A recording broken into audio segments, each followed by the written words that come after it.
The broadcast is now starting. All attendees are in listen-only mode.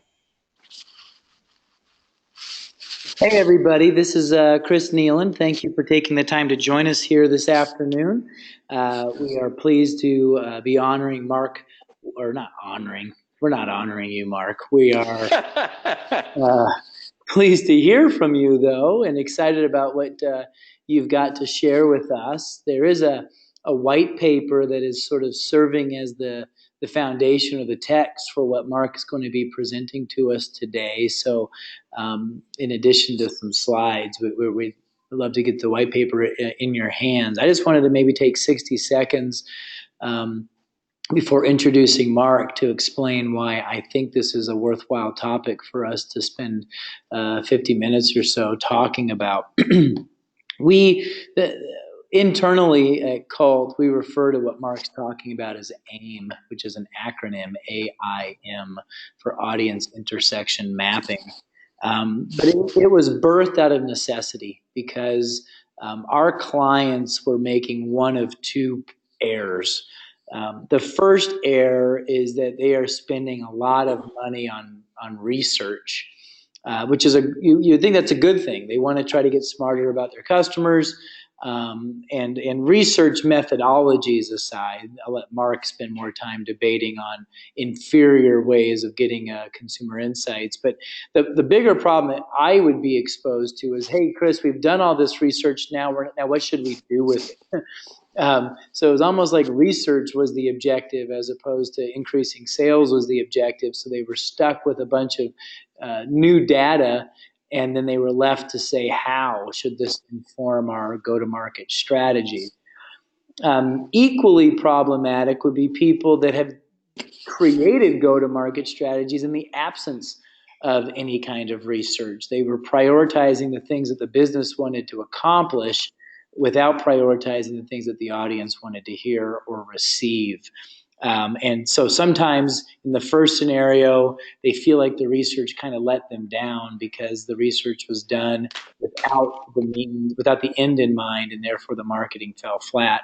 Or the marketing fell flat because media plans and strategies and sales targets were created in the absence of any kind of research. So AIM, in my opinion, in my 20 plus years of doing this, is the best 1-2 punch. It's the best way of doing the right kind of research with the right intention so that you're not just getting a deck that has a bunch of graphs on what consumers think. You're actually getting a marketing plan. You're actually getting go-to-market recommendations that inform what people think, feel, and do. So Marc is, for Cult's perspective, really the subject matter expert in this case. He's the resident expert that we bring into all of our clients. We're trying to avoid those two pitfalls that I've ignored. Marc has been in the marketing business for 30 plus years. I have learned that Marc has come from a proud family of marketers. I envision Thanksgiving dinners around Marc's table. They're just all debating the either bemoaning the client's behaviors or which marketing methodology is the best. He is certainly somebody that I've respected for a long time, and I've also come to really enjoy and like as well. So with no further ado, Marc, we'll turn it over to you. I'm going to be taking copious notes so that I can ask you some questions at the end. And for our listeners, the chat box will be open, and we'll be aggregating your questions we've saved time for a Q&A at the conclusion.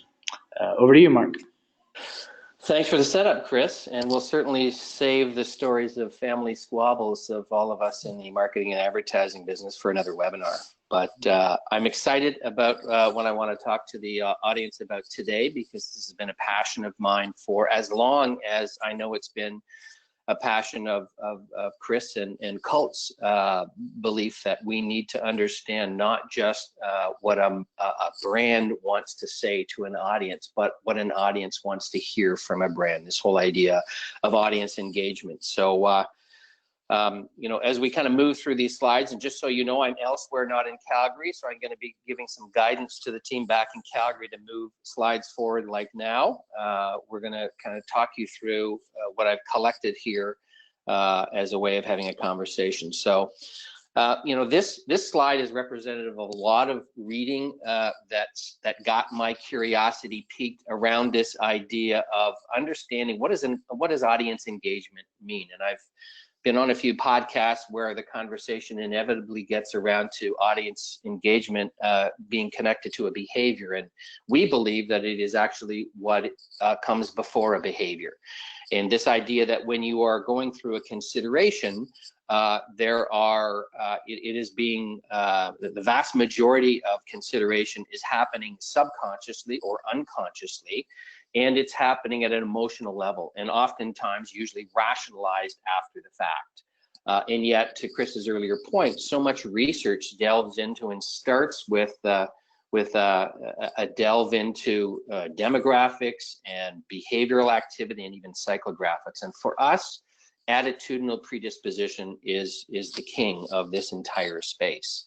And the next slide is, I'll give some gifts as we kind of go through this. And this, in my opinion, is a gift. This is a seminal book on the topic, How Customers Think by Gerald Zaltman.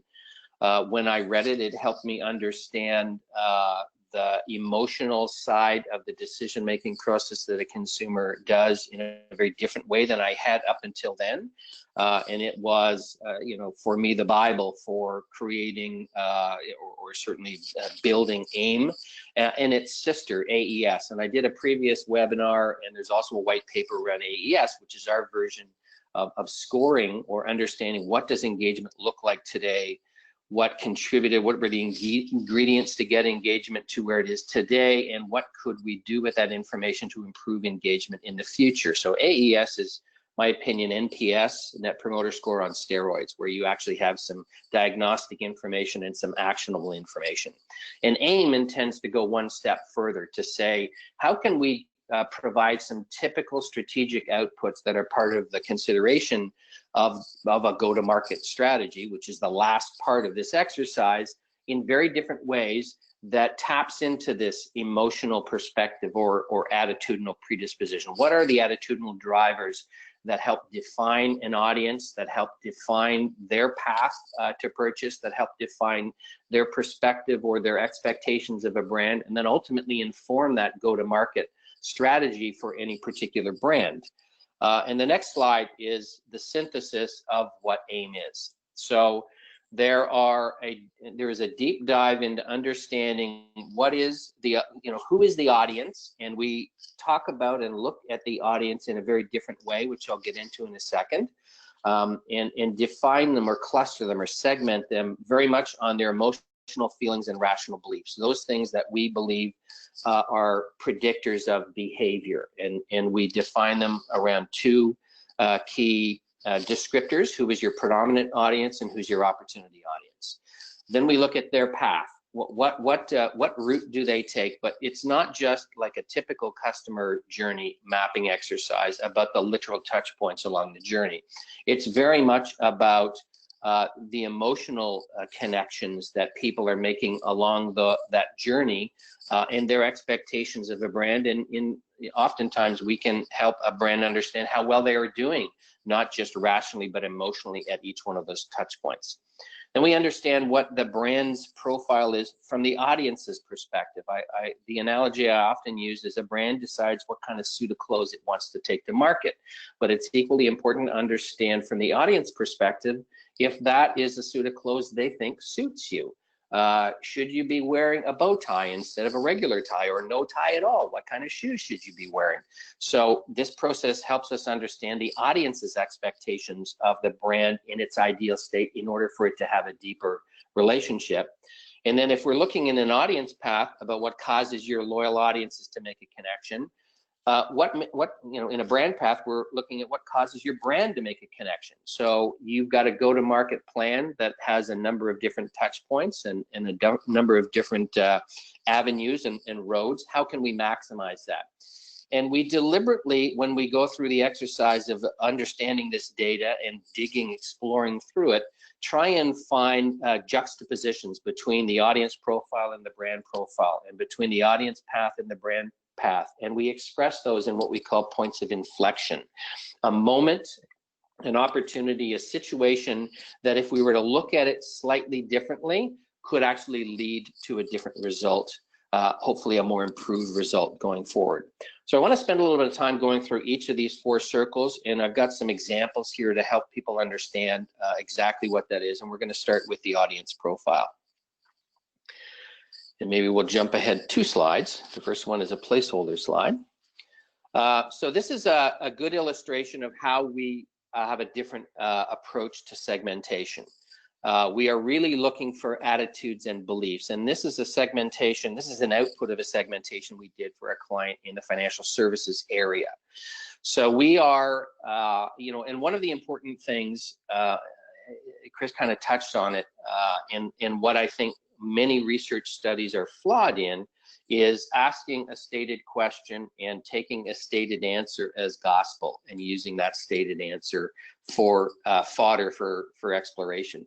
And really what you need to do is try and help give a stated question that gets a derived answer. What are you learning from the way they are answering that is not just a see-say, but is an underlying issue opportunity? So, in this case, we're understanding how people feel optimistic about their financial future and making smart decisions with the idea about avoiding thinking about my finances and feeling very uncomfortable about my financial position and difficulty in managing my finances. So when we are looking at a segmentation of this particular client's customers, we are lumping them together into attitudes that are common as opposed to behaviors that are common. And that was certainly new learning for this particular client who had brought in a consultancy before to do this exercise, and it was very behavioral driven. So the next 2 slides are the definitions of how we look at and output the profiles, the personas basically, of each of the 2 audiences. So the first one that we do is we output what we call the predominant audience cluster. So this is the group that is at the heart and soul of the success of the brand, or if it's a new brand coming to market, who we believe will be, whether it's an early adopter that's going to take you up on your offer immediately, or some other definer. As it says here, they do all the right things for the brand. They display the strongest emotional connection to it as well. These are your loyal customers. The goal is to keep them happy. And that last line is a very important line, because when we describe the predominant audience and we present that to a client, we are not saying, therefore, you need to do a whole pile of things to keep these people happy. This is more about making sure that you don't say or do anything to get in the way of their happiness. The next slide is a descriptor of who is really the focus of our attention.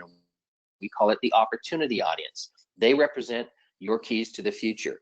They're showing some signs of predisposition, the right behaviors, but somehow their emotional connection is not yet as robust as it could be, and as it certainly is with the predominant audience. So these are the keys to your future, and you need to build the connection. So we use the opportunity audience persona as a starting point, a very important starting point for helping a client understand attitudinally how can we build stronger business based on this audience. The next few slides are illustrations of how we've done that. So this one is a descriptor of an opportunity audience in the retail fashion space. And in all of these examples, I've kind of pulled out the brand names, but I'm just showing you an example of how we describe it. So some of you may be familiar with persona writing. In my opinion, that's often a creative writing exercise where somebody opens a bottle of wine and sits back and takes a bunch of demographic information and imagines someone's life. What we're doing is we're taking data points and we're turning them into a description. We always have a name that helps reinforce the particular point of view of that particular opportunity audience with the brand. The next slide is kind of a cheat sheet that says, here is in one page all the core information about it. And while we have some demographic information in here, it's more for reference. We never describe the opportunity audience from a demographic standpoint. It's more about attitudes, it's more about expectations, it's more about all other components. And then the third slide here about this particular opportunity audience, Confident Chloe, is understanding where is the intersection between the brand truth of what this brand wants to stand for in the marketplace and the human truth about this particular person and their perspective of the segment or of the brand in person. Throughout this exercise, we are looking for those intersection points and whether or not they could lead to something bigger, better, and more different. So that's a brief synopsis of what we do in terms of audience profiling. On to the audience path. And unfortunately, even if we were meeting in person, the chart that I'm going to take you through would require you to have it in front of you to be able to really understand all the components. So the first slide is kind of the snapshot, and again, we've taken out the client name here, but it's a client in the financial institution area. And I'm going to explain to you all the different components that are here. But to Chris's earlier point, some of the outputs that are here, and this one in particular, in many ways has been used almost as a marketing plan in and of itself on a single page. So I'm just going to take you through in each of the following slides, the information that's contained in here. And the first slide highlights all of the specific touch points, and they are ordered from left to right. Sometimes they're based on sequential order, so the typical order in which somebody will go from, I don't know this brand at all, to now I'm familiar with it, to now I'm engaged with it, to now I'm actually an advocate for it, or it's in order of importance. So in this particular instance, there's some colored bars at the top that indicate certain types of interactions with a financial institution, and then each one of these touch points are ordered from left to right in terms of order of importance.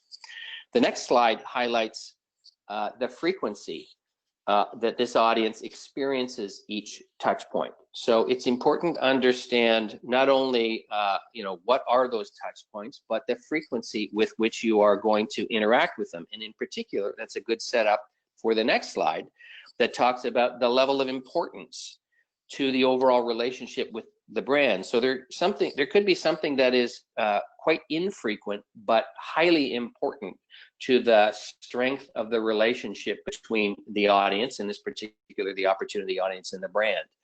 And so those are kind of markers for then understanding more data that we look at in some of the subsequent slides here. So now the next slide talks about the degree of impact on the relationship towards the brand. So understanding again, if this is the frequency with which someone does it, this is the critical importance of it, and this is the degree of the impact. If you get it right, if you do a good job of satisfying the emotional expectations of the audience in that particular touch point, you're going to have a better chance of building the kind of engagement, feelings and beliefs, the attitudes that are going to lead to the type of behaviors.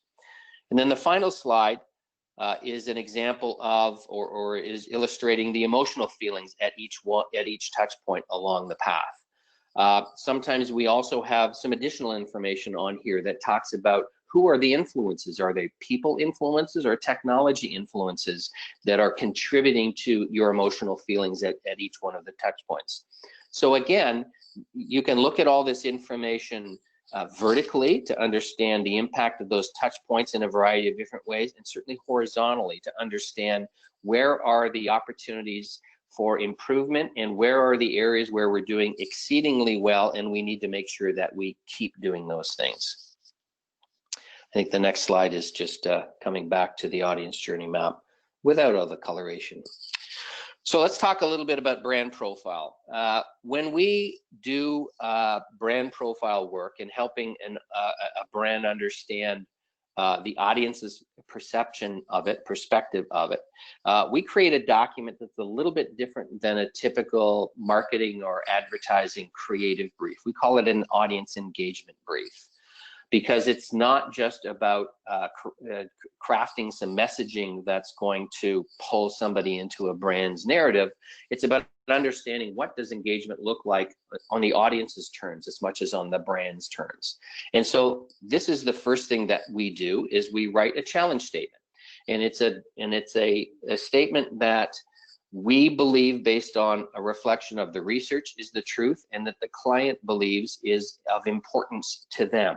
So it defines the specific measurable objectives of the particular initiative, and it also explains in a great amount of detail the reasons that success are important for both the brand and the audience. So that's how it's different than a creative brief. which oftentimes will be a reflection of some business metrics for success for the brand. We are also going to talk about audience metrics. We are going to say, what problem are we asking the audience to solve for this particular business? What's in it for us to get that problem solved, and what's in it for the audience to get that problem solved? Why might the audience not want to solve the problem as much as why they might want to solve the problem? If you explore in all those different ways, you find those juxtapositions between a brand path and an audience path, an audience profile and a brand profile that uncover those moments of clarity where you say, you know what, we've been talking the wrong language here. We've used the wrong proposition.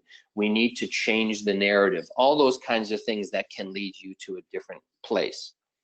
Another important part of this exercise is to illustrate the feelings and the beliefs that the audience is saying will drive even deeper engagement.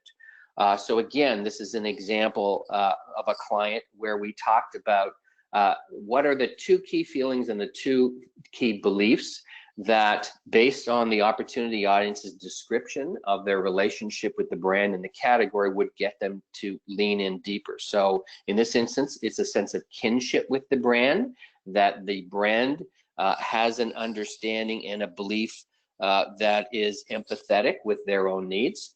And zealousness, this idea that it's important for this brand to show some kind of energy and momentum in everything from providing its services to responding to issues. And if there is those feelings of kinship and zealousness in not just the communications, but the experience itself, the products and services that the brand is going to bring to marketplace, that it's going to build the kind of hallmarks for engagement that this opportunity audience is looking for. The next slide talks about a little bit more of the left brain belief system. So, right brain emotional feelings, left brain beliefs. They are looking for empathy. They are looking for control.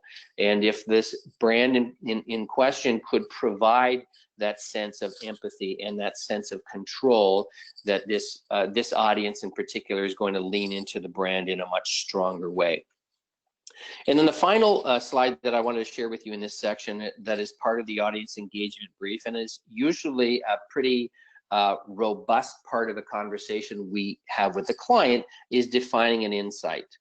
And Chris made mention to the fact that I've got a few gray hairs and have been in the business for a while, and I find too many people use the word insight almost like a throwaway word that doesn't represent what I believe is a genuine insight. And I've had the opportunity of working on some major global brands that definitely exploited a true human and consumer insight. And this is the way I describe an insight. It's a perception or belief that if you look at it through a different lens can lead to a different result. So, somebody who was a mentor of mine in this business told me a long, long time ago, the only way you can take a consumer to a new belief is to acknowledge their current belief and then hold their hand to the new belief. That is what an insight is all about, is let's acknowledge where they are now, perceptually or belief-based, and let's look at the future, the roadmap to a better place through a different lens to get to the result that we are looking for. So I would encourage anybody who's on this webinar to make sure that you do that. An insight is not just a quickly drawn out sentence that is somehow connected to a business objective. It is really about digging deep into the psyche of, in this case, the opportunity audience, and understanding what that new belief could look like through their lens in order for the business result to be delivered. And then the final part is the brand path. And I've got a couple of examples here to explain how we look at the brand path, again, a little bit differently. And both of these are real examples from clients. Names have been removed, but we typically look at a 4 to 6 point go-to-market priorities and basically set of strategies. And oftentimes the external component of the strategy is further on down the road. It's important first to get your internal team to understand the objectives to believe in and represent the brand the way the opportunity audience wants to see it, and to have the right data that they need. So in this case, we talked to this client about the opportunity audience, and they understood it. And then we said, you know, you need to do a CRM refresh, because right now you have 13 clusters or segments of your audience. We are proposing you have 2, the predominant and the opportunity audience. So first of all, you need to look at, and they were all behavioral based. So let's not look at them from a behavioral standpoint. Let's look at them from an attitudinal standpoint. And then let's start to establish some KPIs. So that's where AES comes in to say, how can we improve the feelings and beliefs of an opportunity audience to move it to the next milestone that we require. Then we said, let's look at some kind of a targeted messaging campaign. Up until then, they were treating all 13 segments in a very uniform way in terms of their messaging. And we said, you need to pull that opportunity audience out who is really begging you through this research to provide them with the kind of information that would make them feel a stronger feeling towards you. So let's talk about that. Let's use different language to move them, and let's do some A/B testing and understand how we are building learnings for not only that audience, but for secondary audiences that we can apply down the road. And then how are we using each of those first 2 to reimagine how we're understanding the audience itself, and what are the drivers, the attitudinal drivers that are driving how they are seen from a persona standpoint. And then the fourth thing, and you know, all too often when we start talking with marketers, their bias is towards, how do I get more new customers? And we're saying, you know, in the first 3 steps, let's talk with your current customers before we even start pivoting towards talking with new customers. But what have we learned from the first 3 steps that is going to help us define what an opportunity audience looks like when they come in the door? When we haven't had that conversation with them, how can we profile them in a different way so that we can change and refresh the messaging and the activities during the onboarding phase so that they feel the love that they want to feel? And then let's get to codifying all of this stuff to, in this case with this client, help a brand evolution that they were on the cusp of doing. So that's one example of how we're using all this attitudinal information in a different way.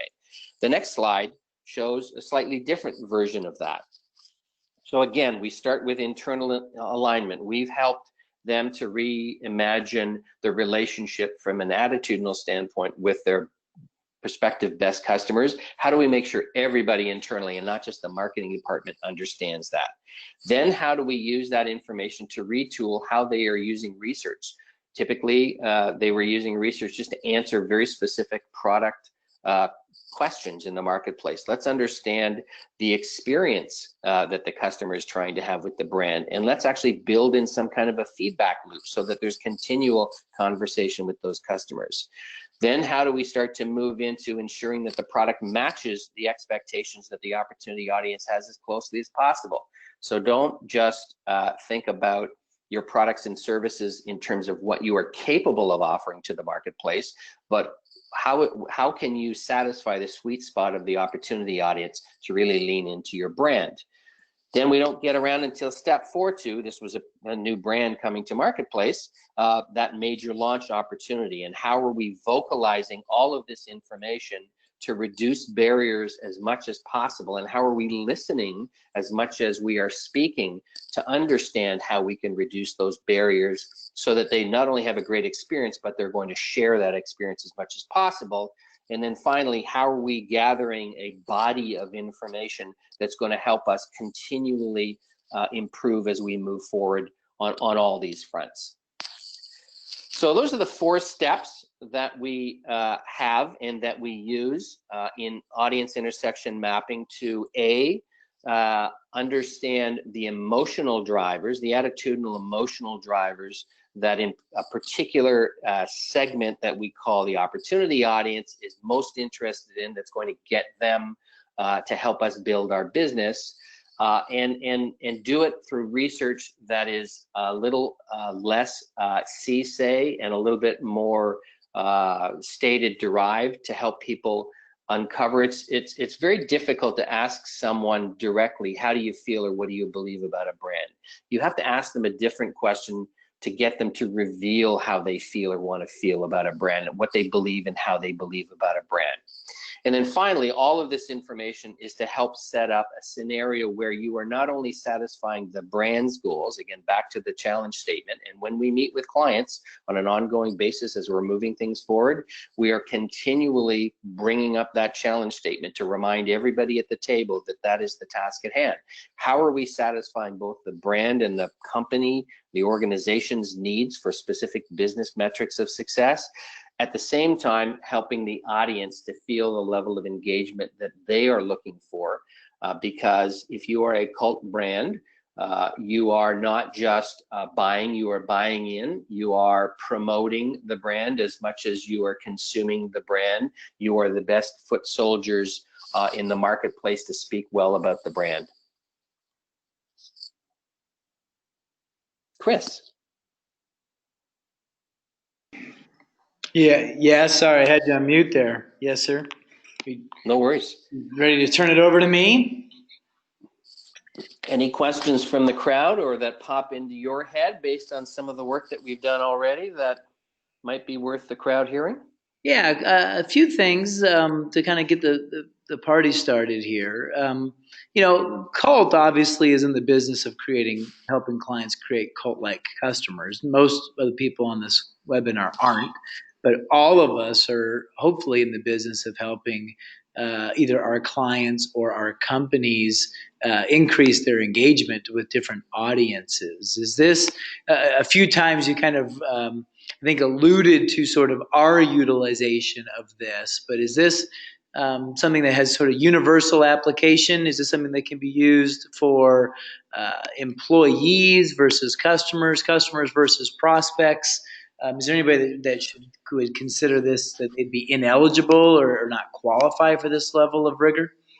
That's a great question. And certainly the other question that I get asked often is, I see how this is a B2C, but is this a B2B strategy or a B2B approach as well? And so on that particular question, I am of the belief that companies don't hire companies, people hire people. So you need to understand the motivators of the people who you're talking to and how they are connected to whatever kind of business results that you deliver.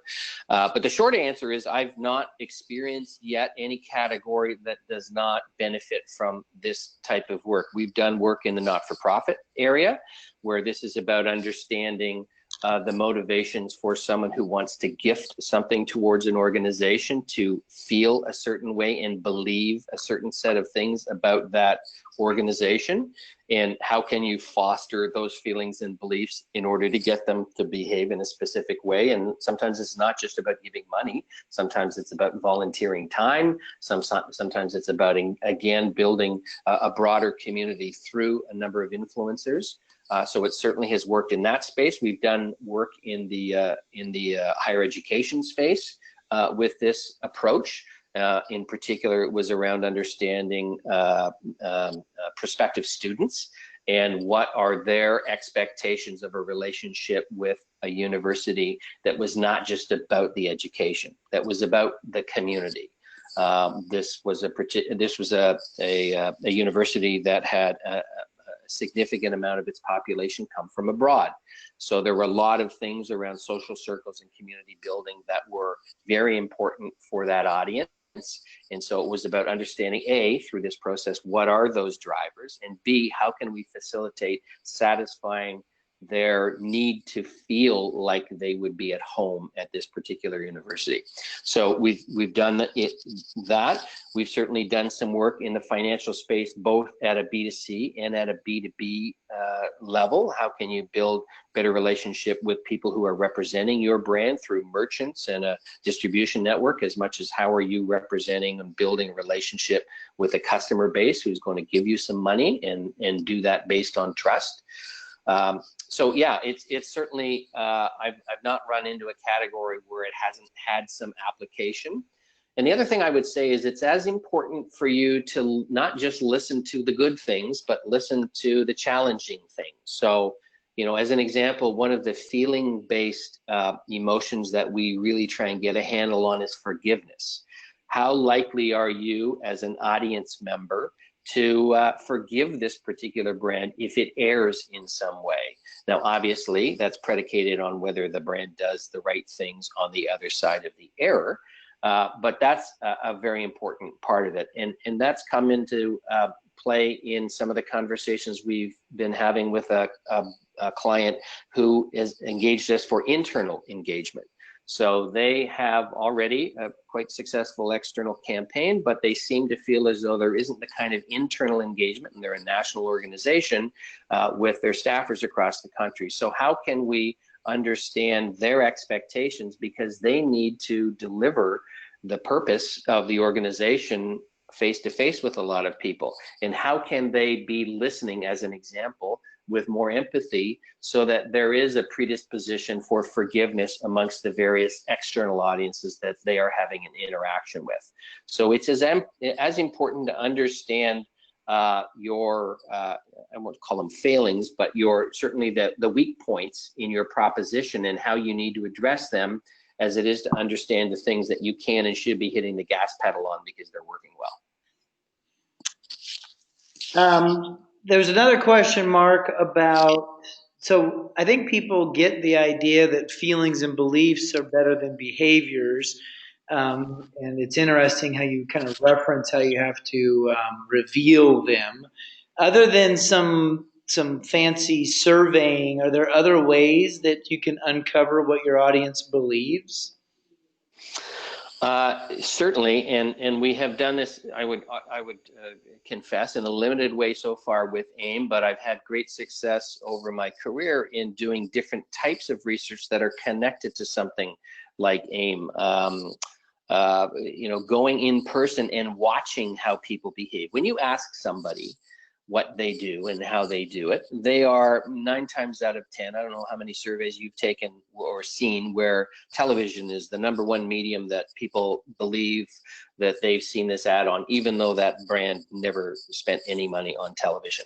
So the more that you can do research that taps into the truth of how their feelings and beliefs are manifesting themselves in behaviors. So there are certainly ways through the questionnaire that we do that, both in closed-ended questions where we're giving them statements that we're asking them to tell us if they connect with those statements or not, and also some open-ended questions, but open-ended questions that are intended to help them reveal certain language that they would associate with feelings and beliefs. So we're asking questions, not just in an open-ended, tell us anything you want, but we're framing it so that they can do that.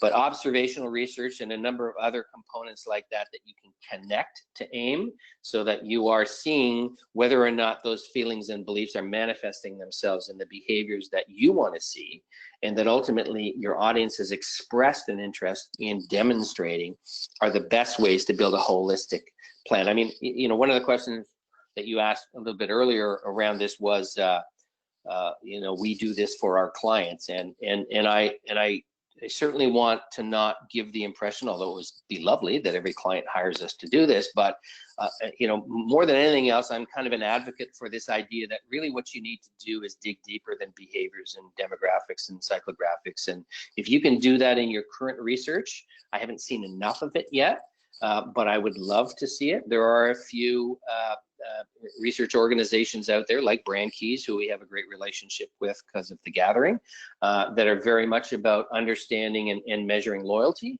and loyalty is very emotionally driven. The more that you can make sure that you are getting a handle on that, the better. I think one of the reasons that it hasn't happened as much is because a lot of those feelings and beliefs are very qualitative. They aren't always easily measured. And I think that's in part because people just haven't spent the time to think about how you could quantify some of those qualifiable feelings. And that's really what we've done with AIM, is help gather a bunch of qualifiable information, but connect it in a way that produces quantifiable data. Mark, can you also talk a little bit about a lot of these journeys that we typically see are very communications centric. They inform mass media buys, they inform CRM strategies. Have you seen any of this research result in new value propositions, new service deliveries, product enhancements, things outside of communications? Absolutely. And in fact, when we go into any AIM exercise with the client, we are really clear with them that a lot of the outcomes that we'll table from the words and the thoughts of your audience will have nothing to do with the way you message them. Will have everything to do with the experience that you are having with them. So certainly we learned some stuff when we were doing some work with an online retailer that helped them reconsider some of the language that they were using when they were welcoming a new member to their proposition.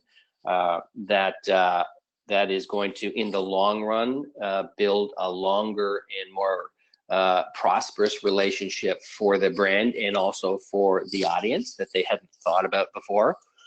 So yeah, there's an awful lot of information that comes from this exercise that has little to do with communication and has some degree to do with marketing. And certainly, I know you have advocated that marketing needs to take on more roles like HR and other things, and I agree with you. But as much as anything has an implication on operations and on hiring and on relationships that businesses build and co-op. We've had some very fruitful conversations with a sports organization that is in the business of selling sponsorships, and one of the things that they were looking for was a better understanding of attitudinally what their audience represents, so that when they have conversations with those sponsors, it's not just about a financial transaction where you're going to pay us a bunch of money and we're going to give you some seats and some signage and the typical things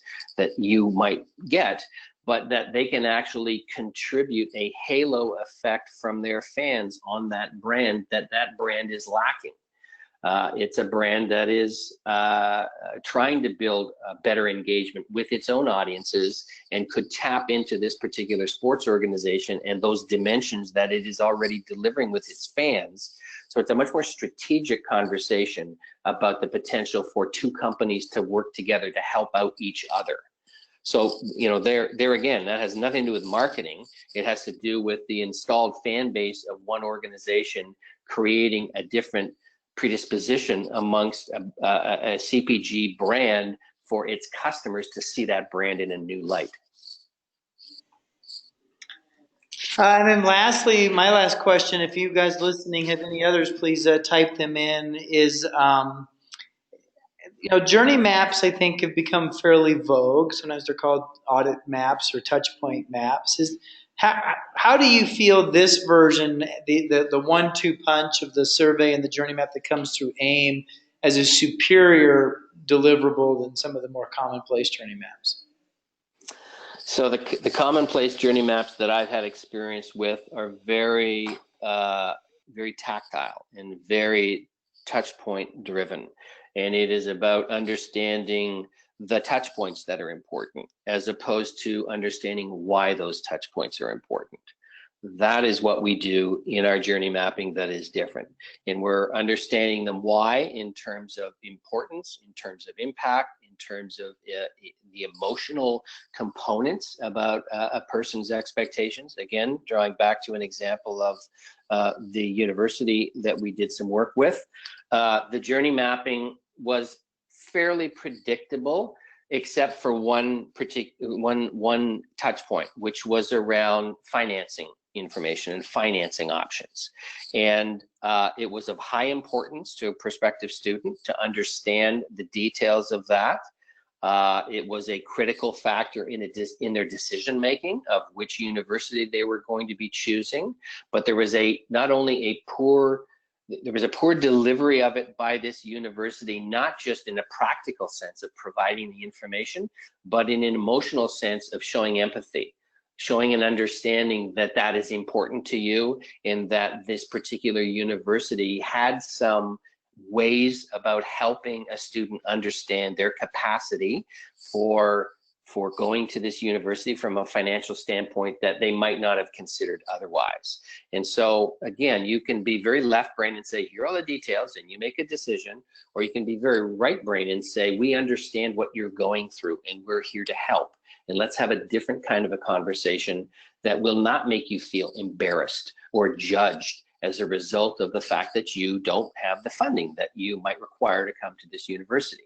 That was a big aha moment for not just broad communications, and certainly the View book that was produced took advantage of that information to change the way it presented it, but also in all of the presentations. We actually sat down with some of the folks who represent the university going to high schools across the country to present this university as an option for them.